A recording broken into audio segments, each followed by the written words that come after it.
বাংলাদেশ স্বাধীন হয়েছে 24-এ নতুন করে।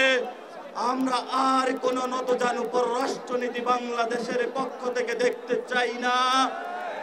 আমরা বাংলাদেশকে পৃথিবীর মঞ্চে নতুন এক বাংলাদেশ দেখতে চাই, যেই বাংলাদেশের মধ্যে কোন রাষ্ট্রের চোখ রাঙানি চলবে না, যেই বাংলাদেশের মধ্যে কোন শহীদ কোন আহতের প্রতি চোখ রাঙানো চলবে না। আমরা এমন একটি বাংলাদেশ দেখতে চাই যেই বাংলাদেশের টেন্ডারবাজি চাঁদাবাজি চলবে না। আমরা এমন একটি বাংলাদেশ দেখতে চাই যেখানে শহীদের বিচার এই বছরে আমরা একটি ভিজিবল রূপ দেখতে পাবো ইনশাআল্লাহ। আমাদের এখানে দেখতে পাচ্ছেন অসংখ্য আহত যোদ্ধারা একত্রিত হয়েছে, অসংখ্য শহীদের মা বাবা একত্র হয়েছে, যাদের সন্তানগুলোকে খুন করা হয়েছে তারা এখনো সচিবালয়, ক্যান্টনমেন্টে, দেশের বিভিন্ন প্রতিষ্ঠানে, স্বয়ং ঢাকা বিশ্ববিদ্যালয়ে তারা ঘুরে বেড়াচ্ছে। আমরা ছাত্র জনতা থেকে সরকারকে হুঁশিয়ার করে উচ্চারণ করতে চাই, অতি দ্রুত ফ্যাসিবাদী যে ব্যবস্থা, সেই ব্যবস্থার বিলোপে আপনারা সক্রিয় হন।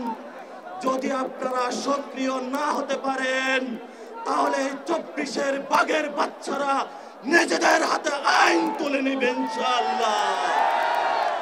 প্রিয় ছাত্র জনতা, আমাদের আগামীতে যে কাজগুলো করতে হবে, আমাদের বিচার প্রক্রিয়া সম্পূর্ণ করতে হবে বাংলার মাটিতে।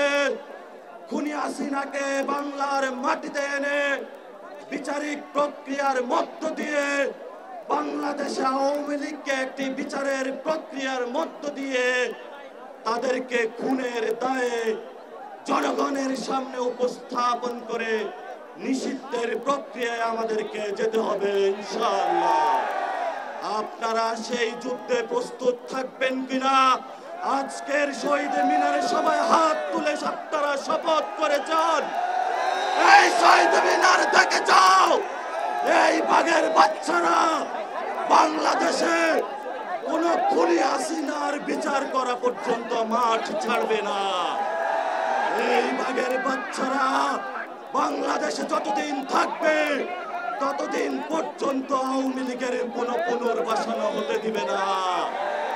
এই বাঘের বাচ্চারা বাংলাদেশে যতদিন থাকবে ততদিন আমরা বিচার এবং সংস্কার প্রক্রিয়া শেষ করে ছাড়বো ইনশাআল্লাহ।